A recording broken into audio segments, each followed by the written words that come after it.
Our protocol describes the genetic modification of CAR T-cell during their manufacturing via the CRISPR technology to generate more effective and less toxic product.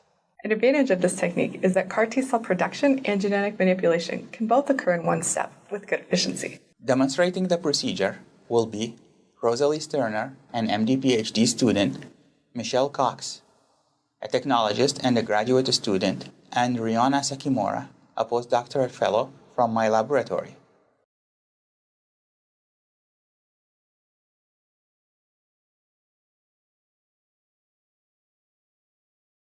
After isolating T cells from harvested peripheral blood mononuclear cells, start culturing them by first preparing T cell medium,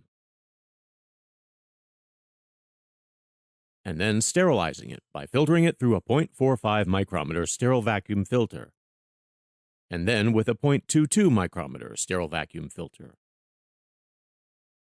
On the day of T cell stimulation, or day 0, prior to stimulation, wash CD3 CD28 beads by placing the required volume of beads in a sterile 1.5 milliliter microcentrifuge tube and resuspending in 1 milliliter of TCM.